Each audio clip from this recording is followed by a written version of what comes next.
چاته پوسو وی سیب که کوم زنانه وی رواندار او لیور ورتل غواړي نو لیور ورتلی شوی نه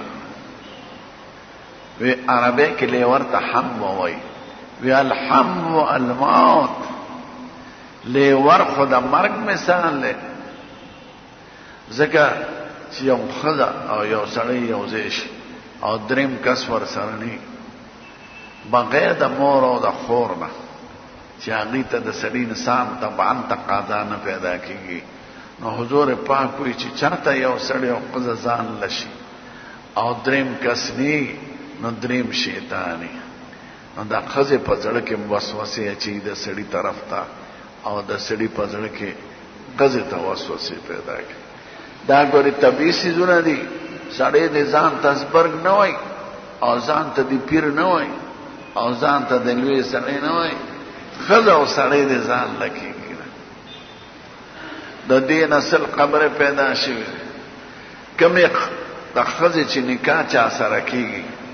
لکه د ترور زوی د تره زوی د ماما زوی دا خپل غلام زمون په معاشره کې دا لاس ورکوي حضور لاس ورکول بند زمون ښکلی پیغمبر چې پاک او خدای پاک پیدا کړو نه د وړو ګناهونو نه د لویو داسې احتمال پکې نشته خو چرته یې ښځې سره په لاس تړې مشي نه دی کړی که اسلام به راوړو بیعت د اسلام به کو نو صرف زبان خبر به کوله حضرت عائشہ وی سید الکائنات بغیر د خپل خزانه او بغیر دا انسان نه چې دا غبا محرم او حرام به په لیکن مور خور ترور د دین علاوه بل چا سره الله سره ملو کړي او زاده مون په معاشره کې یو خراب رواج مولیانم په مبتلا دي او شیخانم په مبتلا دي او زبرګانم پکې مبتلا دي لاس په خزه سره نه یو ځکه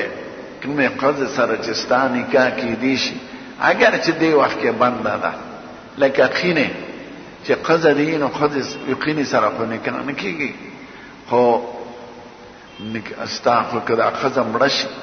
یا خزه طلاق کې نو خزه سره کې دا یان دا غوړې مال خاتون راځي کما خواخه چې د خپل نی نسبات ستا ترور نی ناغې سره ځان له سفر مکه ځکه انسان د یو منټ په ځان اعتماد نه کوي نن ماته یو خبر را رسېدلې ده چې هغې خواخې خپل ځم به وجلې ځکه چې انبور سره بدکاري کوله نه به اختلاف پکې راغنو مخکې مال یو خطر او نیک سړی به د آخره ځکه چې ما ته خطر علیږي خو د مسلې تپوس کوي د پیښور دی او کراچۍ ته تللی دی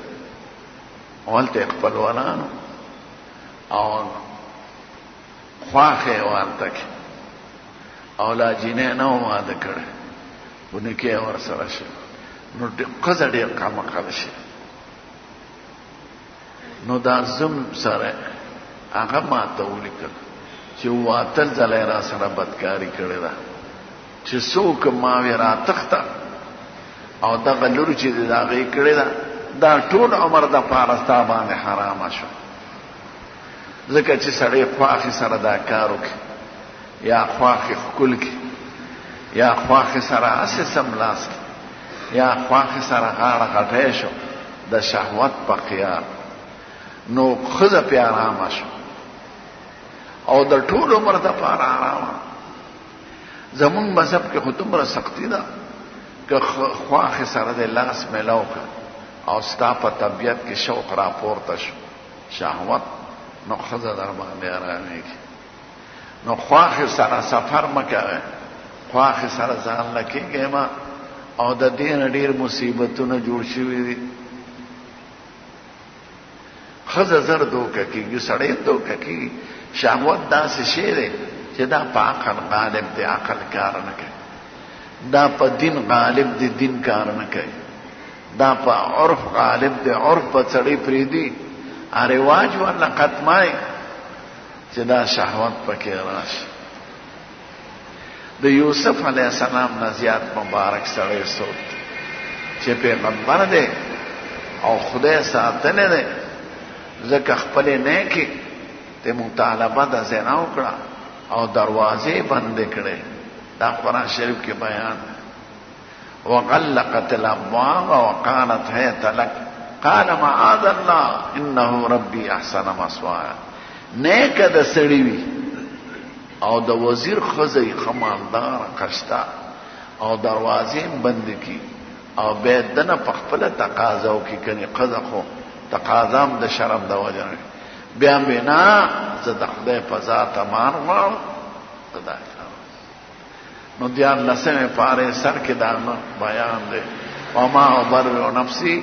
ان النفس لاماره بالسوء الا ما رحم ربي. وی زه د خپل نفس پاکي نه بیانو او نه نفس پاک ساتلی شم بغیر د خدای د فضل.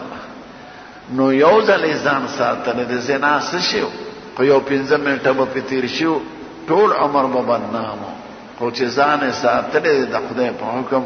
نو تر قیامته پورې د هغه صفت دی په قرآن شریف. نو شهوت ډېر خطرناک شی دی. دا شهوت د بجلی مثال دی د یو کرنټ چې هغه بدن کې ګرځي. نو پردو زه د دکاندارانو ته هم وایم چې ځوانه ښځی په خندا ورسره خبرې مه کوئ او سودا هم ورسره په خندا مه کوئ. بس پورې دا شی دی که په دې لیوانه کړي بس نو په دې څیزونو کې خلک بیا په بد عملو کې مبتلا شي. په ښځه به